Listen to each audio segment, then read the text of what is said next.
Hi friends, ನಮಸ್ಕಾರ ರೀ.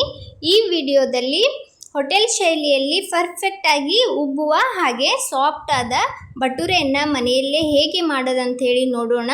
Sunday special breakfast ಏನಾದರೂ ಮಾಡಬೇಕನ್ನಿಸ್ದಾಗ ಈ ಥರ ಚೋಳೆ ಭಟೂರೆ ಮಾಡ್ಕೊಳ್ಬೋದು. ಸ್ಪೆಷಲ್ ಆಗಿರುತ್ತದೆ. ಬಿಸಿ ಬಿಸಿಯಾದ ಚೋಳೆ ಜೊತೆ ಈ ಥರ ಉಬ್ಬಿದ ಭಟೂರೆ ಮಾಡಿಕೊಂಡ್ರೆ ತಿನ್ನೋದಕ್ಕೂ ಕೂಡ ಮಜಾ ಬರುತ್ತೆ.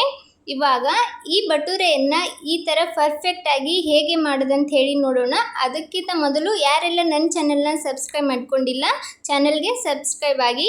ಇವಾಗ ಒಂದು ಸ್ವಲ್ಪ ರವೆ ತೊಗೊಂಡಿದ್ದೀನಿ. ಒಂದು 3 ಚಮಚದಷ್ಟು ರವೆ ತೊಗೊಂಡು ಅದಕ್ಕೇ ಒಂದು ಸ್ವಲ್ಪ ಮೊಸರನ್ನು ಹಾಕ್ಕೊಂಡು ಚೆನ್ನಾಗಿ ಕಲಿಸ್ಕೊಳ್ಳೋಣ. ಈ ಥರ ಮೊಸರಿಗೆ ರವೆಯನ್ನು ಹಾಕಿ ಕಲಸಿಡೋದ್ರಿಂದ ರವೆನೂ ಕೂಡ ಚೆನ್ನಾಗಿ ಅರಳುತ್ತೆ. ಅದಕ್ಕೋಸ್ಕರ ಮೊದಲಿಗೆ ಈ ಥರ ಮೊಸರಲ್ಲಿ ಒಂದು 3-4 ಚಮಚದಷ್ಟು ರವೆಯನ್ನು ಹಾಕ್ಕೊಂಡು ಚೆನ್ನಾಗಿ ಮಿಕ್ಸ್ ಮಾಡಿಕೊಂಡು ಇದನ್ನು ಸೈಡಲ್ಲಿ ಒಂದು 10-15 ನಿಮಿಷ ಎತ್ತಿಟ್ಕೊಳ್ಳೋಣ. ನಂತರ ಈ ಕಡೆ ಒಂದು ದೊಡ್ಡ ಪಾತ್ರೆ ತಗೊಂಡು ಆ ಪಾತ್ರೆಗೆ 1-2 ಕಪ್ನಷ್ಟು ಮೈದಾ ಹಿಟ್ಟನ್ನು ತೊಗೊಂಡಿದ್ದೀನಿ. ನಾನಿಲ್ಲಿ ಭಟೂರೆಯನ್ನು ಮೈದಾ ಹಿಟ್ಟಿಂದ ಮಾಡ್ತಾ ಇದ್ದೀನಿ. ಮೈದಾ ಹಿಟ್ಟಿನಿಂದ ಮಾಡಿದ್ರೆ ಪರ್ಫೆಕ್ಟಾಗಿ ಬರುತ್ತೆ. ನಂತರ 1 ಚಮಚ ಸಕ್ಕರೆ, ರುಚಿಗೆ ತಕ್ಕಷ್ಟು ಉಪ್ಪು, ಒಂದು ಸ್ವಲ್ಪ ಬೇಕಿಂಗ್ ಪೌಡರ್ ಹಾಗೆ ಒಂದು ಚಿಟಿಕೆಯಷ್ಟು ಬೇಕಿಂಗ್ ಸೋಡಾನ ಹಾಕ್ಕೊಂಡಿದ್ದೀನಿ. ಇವಾಗ ರವೆಯನ್ನು ಮೊಸರಿನಲ್ಲಿ ಏನು ಕಲಿಸಿಟ್ಕೊಂಡ್ವಿ ಮೊದಲಿಗೆ ಅದನ್ನು ಇದಕ್ಕೆ ಸೇರಿಸ್ತಾ ಇದ್ದೀನಿ. ಹಿಟ್ಟಿಗೆ ರವೆ ಹಾಗೆ ಮೊಸರು ಕಲಸಿರುವಂಥ ಮಿಶ್ರಣವನ್ನು ಹಾಕ್ಕೊಂಡು ಇದನ್ನು ಒಂದು ಸಲ ನೀಟಾಗಿ ಮಿಕ್ಸ್ ಮಾಡ್ಕೊಳ್ಳೋಣ. ಚೆನ್ನಾಗಿ ಮಿಕ್ಸ್ ಮಾಡಿದ ನಂತರ ಸ್ವಲ್ಪ ನೀರನ್ನು ಹಾಕ್ಕೊತ ಇದನ್ನು ಮಿಕ್ಸ್ ಮಾಡ್ಕೊಳ್ಳೋಣ. ಹಿಟ್ಟನ್ನು ಚೆನ್ನಾಗಿ ಕಲಿಸ್ಕೋಬೇಕಾಗ್ತದೆ. ಅದಕ್ಕೋಸ್ಕರ ಒಂದು ಸ್ವಲ್ಪ ನೀರನ್ನು ಹಾಕ್ಕೊಳ್ತಾ ಇದನ್ನು ಕಲಿಸ್ಕೊಳ್ಳೋಣ. ಹಿಟ್ಟನ್ನು ಚೆನ್ನಾಗಿ ನಾದ್ಕೋಬೇಕಾಗ್ತದೆ.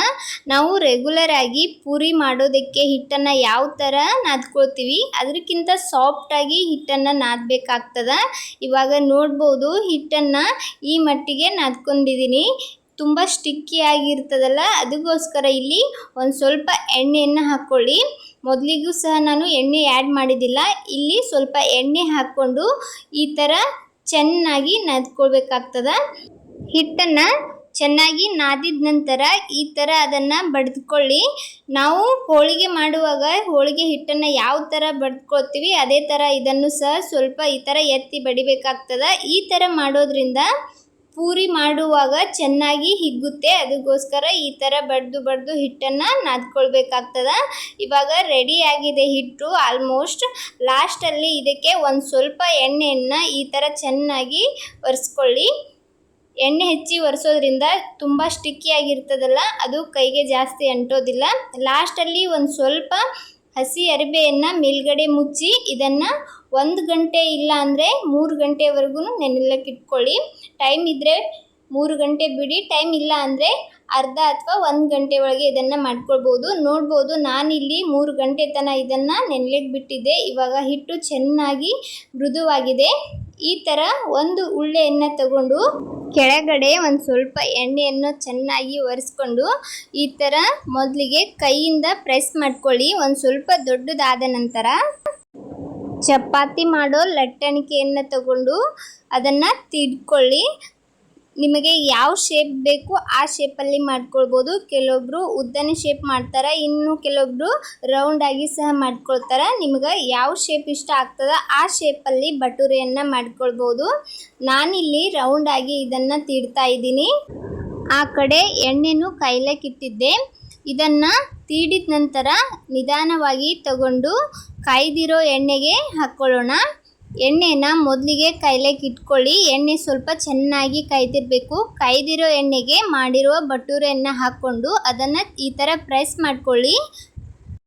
ಚಮಚದಿಂದ ಈ ಥರ ಪ್ರೆಸ್ ಮಾಡೋದ್ರಿಂದ ಚೆನ್ನಾಗಿ ಉಬ್ಬಿ ಬರ್ತದೆ. ನಿಧಾನವಾಗಿ ಅದನ್ನು ಸ್ವಲ್ಪ ಪ್ರೆಸ್ ಮಾಡ್ತಾ ಹೋದಂಗೆ ಅದು ಉಬ್ಬಿ ಬರ್ತದೆ. ನೋಡ್ಬೋದು ಎಷ್ಟು ಚೆನ್ನಾಗಿ ಭಟೂರೆ ಉಬ್ಬಿ ಬಂದದಂತ ಹೇಳಿ. ಭಟೂರೆಯನ್ನು 2 ಬದಿಯಲ್ಲಿ ಚೆನ್ನಾಗಿ ಫ್ರೈ ಮಾಡ್ಕೋಬೇಕಾಗ್ತದೆ. ಈ ಥರ ಕಲರ್ ಬರಬೇಕು 2 ಸೈಡ. ಅಲ್ಲಿಯವರೆಗೂ ಅದನ್ನು ಫ್ರೈ ಮಾಡಿಕೊಂಡು ಅದನ್ನು ಎಣ್ಣೆಯಿಂದ ತೆಗೆಯೋಣ. ಇವಾಗ ರೆಡಿ ಆಗಿದೆ ಭಟೂರೆ. ಈ ಭಟೂರೆಯನ್ನು ತೆಗೆದುಬಿಟ್ಟು ಇನ್ನೊಂದು ಭಟೂರೆ ಸಹ ನಾನು ಮಾಡ್ತಾಯಿದ್ದೀನಿ. ನಿಮಗೆ ಯಾವ ಶೇಪ್ ಬೇಕಾಗುತ್ತೆ ಆ ಶೇಪಲ್ಲಿ ಮಾಡ್ಕೊಳ್ಬೋದು.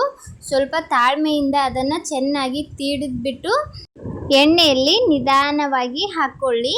ಈ ಥರ ಎಣ್ಣೆ ಒಳಗೆ ಹಾಕಿದ ನಂತರ ಈ ಥರ ಚೆನ್ನಾಗಿ ಪ್ರೆಸ್ ಮಾಡ್ಕೊಳ್ಳಿ. ಒಂದು ಸ್ವಲ್ಪ ಫ್ರೈ ಆಗೋ ತನಕ ಬಿಟ್ಟು ನಂತರ ಈ ಥರ ಪ್ರೆಸ್ ಮಾಡೋದ್ರಿಂದ ಚೆನ್ನಾಗಿ ಭಟೂರೆ ಸಹ ಉಬ್ಬಿ ಬರುತ್ತೆ. ನೋಡ್ಬೋದು ಇಲ್ಲಿ ಎಷ್ಟು ಚೆನ್ನಾಗಿ ಭಟೂರೆ ಉಬ್ಬಿದೆ ಅಂತ. ಇದನ್ನು ಸಹ ಎರಡು ಬದಿಯಲ್ಲಿ ಚೆನ್ನಾಗಿ ಕಲರ್ ಬರೋವರೆಗೂ ಫ್ರೈ ಮಾಡ್ಕೊಳ್ಳೋಣ. ನೋಡ್ಬೋದು ಎರಡು ಸೈಡ ಚೆನ್ನಾಗಿ ಕಲರ್ ಕೂಡ ಬಂದಿದೆ. ರೆಡಿಯಾಗಿರುವ ಈ ಭಟೂರೆಯನ್ನು ಎಣ್ಣೆಯನ್ನು ಜಾನಿಸಿ ನಿಧಾನವಾಗಿ ತೆಗೆಯೋಣ. ನಾನಿವಾಗ ಭಟೂರೆಯನ್ನು ಚೆನ್ನ ಮಸಾಲೆ ಜೊತೆ ಸರ್ವ್ ಮಾಡಿದ್ದೀನಿ. ಚೆನ್ನ ಮಸಾಲೆ ಜೊತೆ ಸೂಪರ್ ಕಾಂಬಿನೇಷನ್ ಈ ಭಟೂರೆ.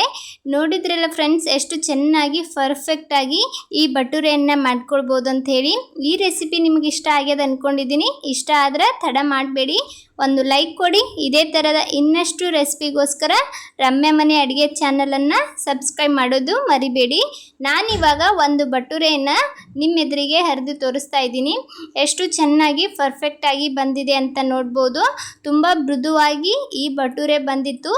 ನೀವು ಸಹ ತಪ್ಪದೆ ಟ್ರೈ ಮಾಡಿ ಹೇಗಾಗಿತ್ತಂತ ಹೇಳಿ ಕಮೆಂಟ್ ಮಾಡೋದು ಮರಿಬೇಡಿ. ಇನ್ನೂವರೆಗೂ ಯಾರೆಲ್ಲ ಚಾನಲ್ಗೆ ಸಬ್ಸ್ಕ್ರೈಬ್ ಆಗದೆ ವಿಡಿಯೋ ನೋಡ್ತಾ ಇದ್ದೀರಾ, ಚಾನಲನ್ನು ಸಬ್ಸ್ಕ್ರೈಬ್ ಮಾಡ್ಕೊಳ್ಳಿ.